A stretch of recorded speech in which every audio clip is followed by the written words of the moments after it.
మొత్తం వానకి తడిచిపోయింది.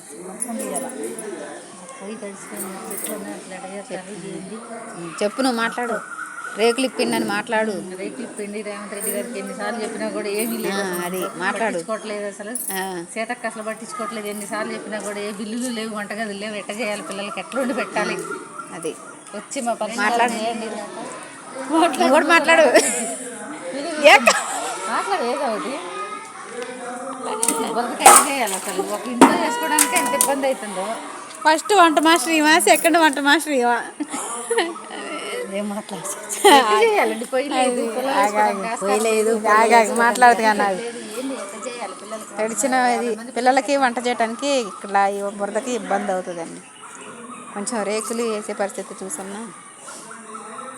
బురద, ఈ బురదలో ఎట్లా వంట చేసుకుంటారు?